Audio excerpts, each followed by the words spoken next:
My Greenstone all began with these pants.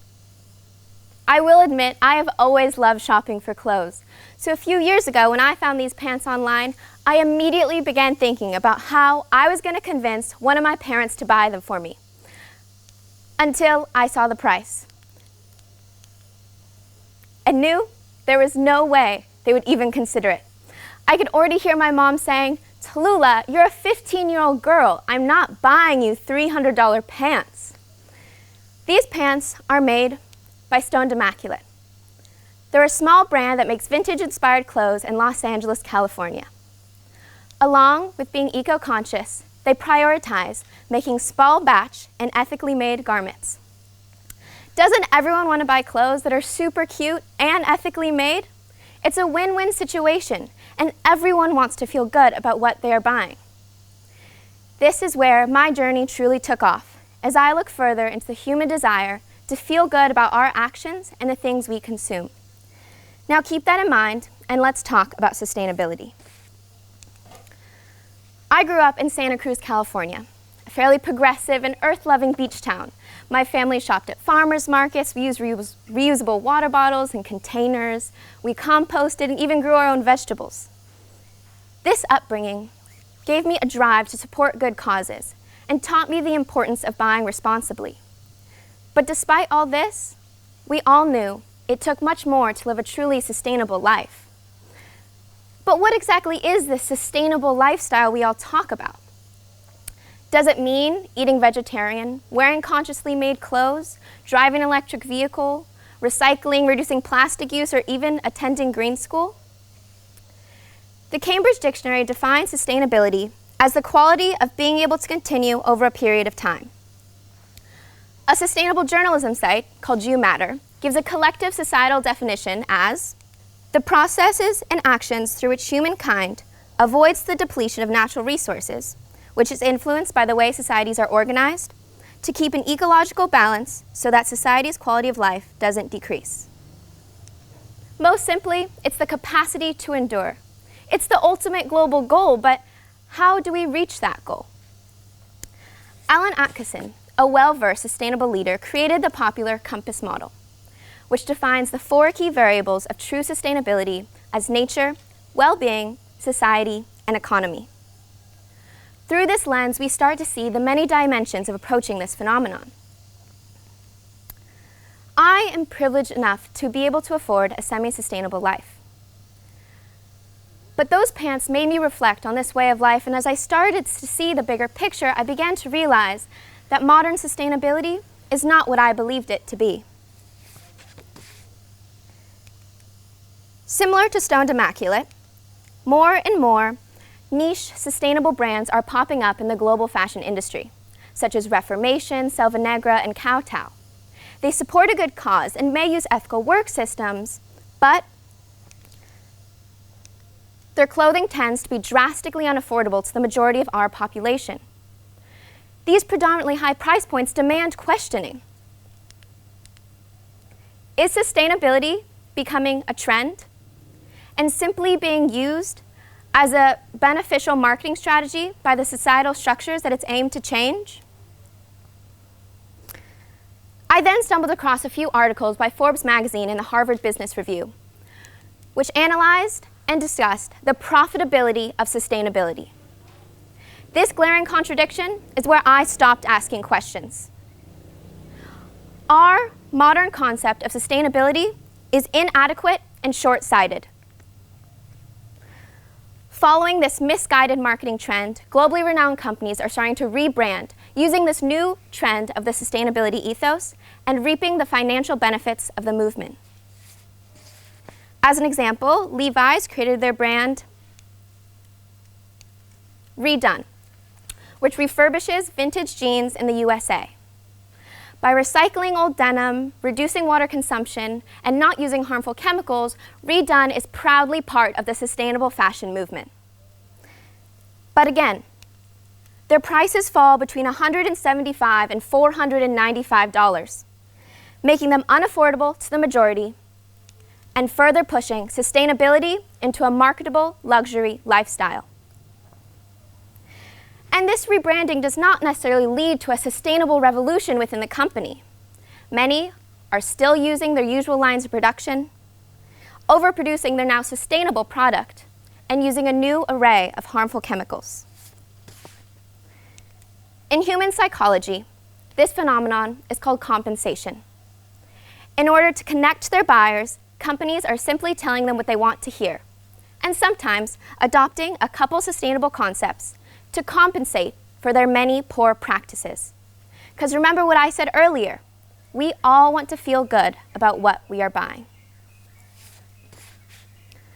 Stepping back from fashion, this marketing trend of unaffordable sustainability and compensation runs throughout all sectors of business. Lay's has their Simply Organic chip line, or Kraft's Smile, It's Organic campaign. Can these iconic junk foods really be organic and chemical-free? Greenwashing and marketing trends are common in the organics industry. Companies blatantly market with hues of green and rustic fonts to make people unconsciously think of the environment and doing good in relation to their product. And not only is their packaging deceiving, but also their labeling. As big business pushes into the organics industry, they are lobbying change in agricultural practices and certifications, using new organic chemicals, still not growing nutritious foods, and only continuing to deplete soils and water supply. This is obviously not an example of joining the sustainable movement, but rather using it to sell a product. In technology, there's Apple's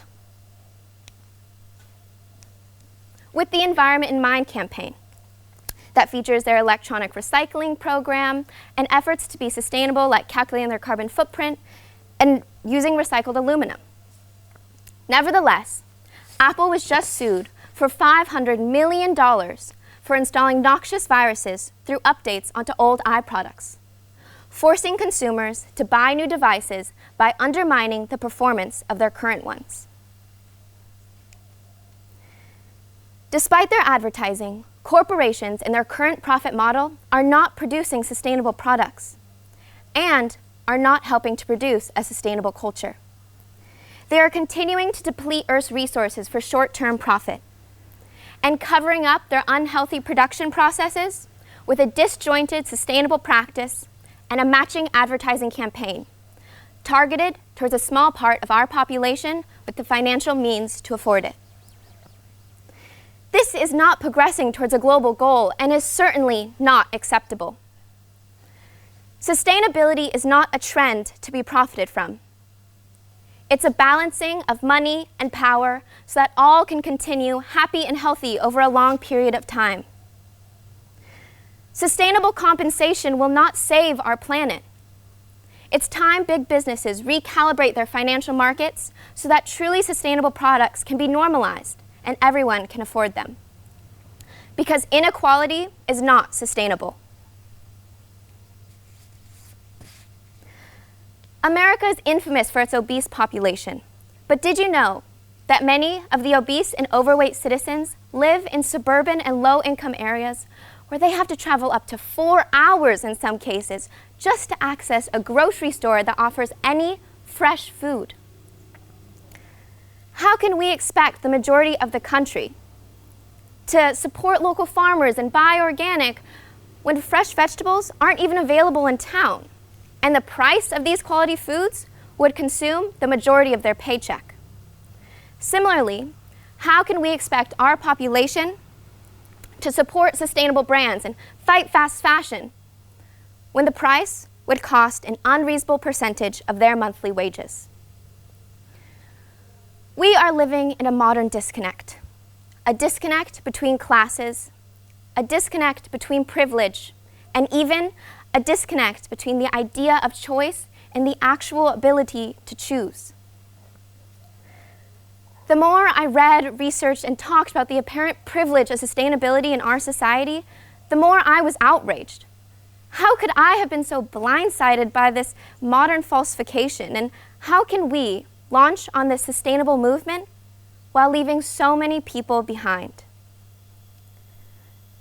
After analyzing the flaws of modern business an economy, while also considering my position as a teenage girl, it was easy to be intimidated by the size of systematic change. But I want to make a small difference in the misguided industry I have had a lifelong passion for, the fashion business. With the seemingly never-ending list of unsustainable practices, I chose to stick to the basics and focus on fabrics. First, I looked into making natural dyes and organic cotton, but neither of these felt like they offered the solutions that would be impactful enough. Until one day, while I was sweating and hiking on a hash walk through Bali, I happened to meet this woman named Karen. And while I was explaining all the pros and cons of my natural dyes to her, she said to me, "Have you heard of biomimicry? Why not create a fabric that doesn't have to be dyed at all?" Although I thought it was crazy and impossible at first, it turns out that Karen is an advisor, judge, and mentor in the Biomimicry Institute. And the next few months of my life would be dedicated to pursuing her question.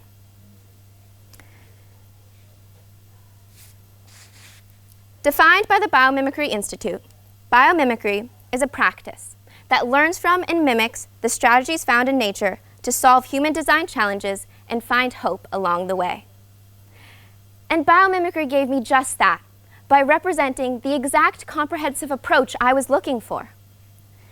The transformation it represents spans all industries, is applicable to all people, and is focused on solidarity.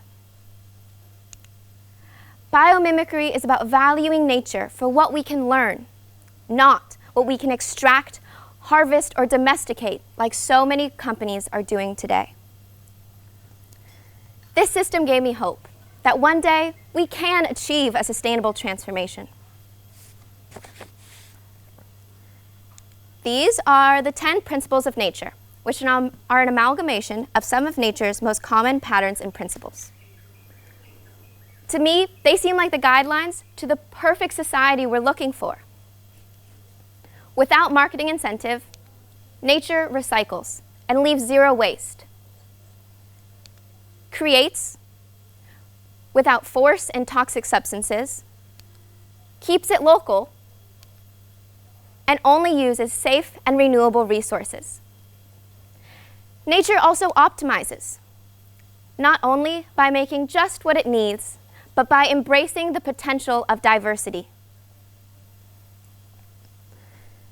So, in February, I teamed up with Karen and my dad, and we began working through the biomimicry process, which guides researchers through holistic, sustainable discoveries.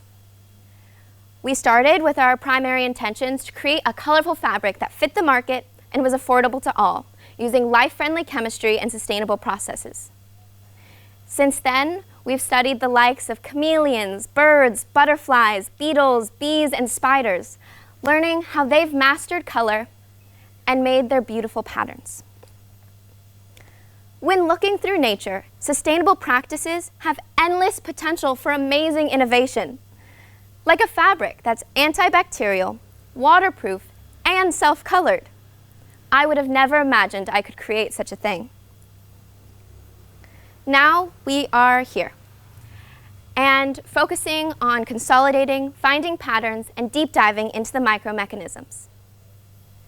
I am so excited for the future of this project as we continue to discover inspiring information and work towards a new type of textile. Next year, we hope to apply to the Biomimicry Institute's Global Design Challenge, which rewards grants and mentorship to make our idea into a reality.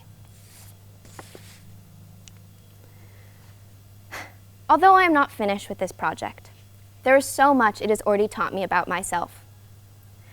My Greenstone journey started in the corporate, financial, and sociological aspects of sustainability, but unexpectedly landed me deep into the wonders of nature, rekindling my childhood reverence. For billions of years, Mother Nature has been adapting to her surroundings, learning, supporting, and finding balance in the world.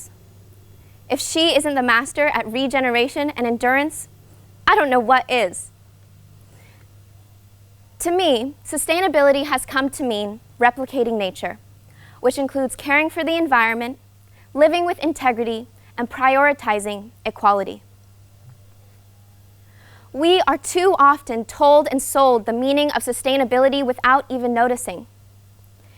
In the process, we have lost the fundamental aspects of our movement, and it has left us disconnected from one another and the true purpose of sustainability.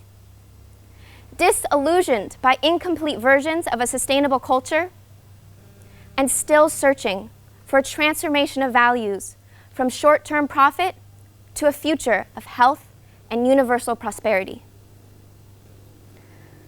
Our greatest sustainable teacher is right outside our doors in Mother Nature. Please take a moment to look at the system that has carried the solution all along. It's time to reevaluate what sustainability truly means to you. Thank you.